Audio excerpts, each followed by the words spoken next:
Paşejinin erişa İsrail'e, Swinli kolanan, darvekirin li zindane.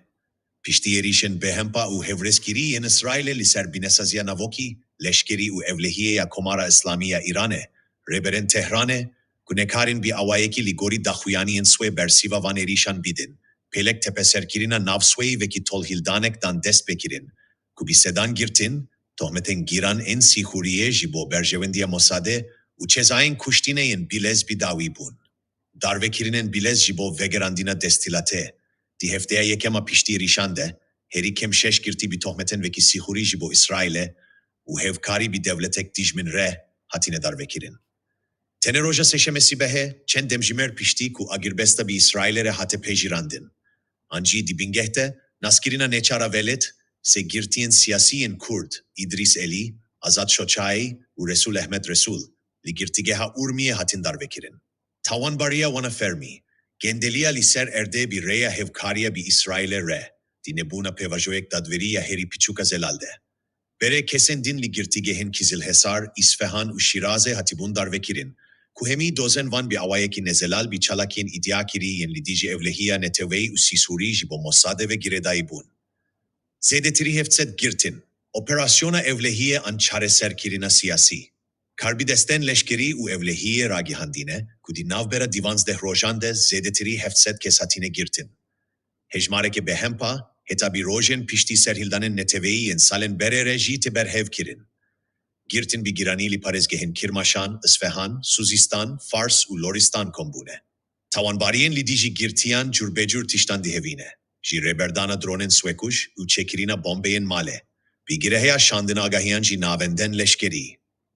Lebele, ligori raporen meydani u daksuyaniyen malbatan, gelek ji girtiyan kesayeten navdar en tevgera protestoye ya cin ciyan azadine. Kuve çare ne jiber kirina diruşmayan jiber sihuriye ji nu ve hatine girtin.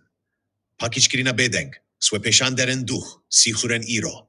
Gelek rapor piştras dikin kuhin jivan girtinan bi avayeki hedef girti lidici swepeşan deren bere hatine organize kirin.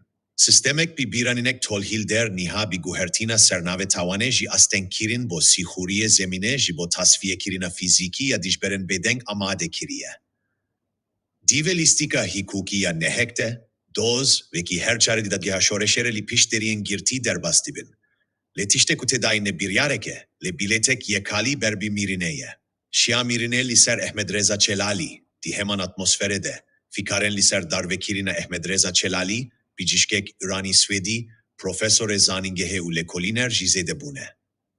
Ev bisalan di beşa evlehiyede hatiye girtin, uve daviye jizindana evine bo çiheki nenas hatiye ve guhastin. Gelek kes ditirsin ku Çelali, ku bere bi hevkariya bi İsrailere hatibu tavan barkirin, dedi demek nezik de di navnişa kurbaniyen ve pela pelande be. Hikumetek be dijmin gelesvedike dijminin swe. Komara İslami, ku bi erişen tekniki u agahtar kirine yen İsrailere ru bi ruye, ku tede tirebazek bersivdayine tuneye. Di nav sinoren swede ve dikişeda ku tirse ve jine. Tirse ku dibe ku çareke parastina jiyane buya, le iro ji her tişti betir, nişana tirsa hikumete ji be istikrariya swaya nav swayiye. Her çen darve kirinen girseyi, girtinen girseyi, u tavan barkirinen be bingeh peşandanek demkiya destilattariye peyda dikinci, tişte ku dibin ve peşandane de dişevite revatiya hilveşiyayı ya rejimeye. Revatiye ku demek direje bi zimane gule u çengelan hatiye guhestin.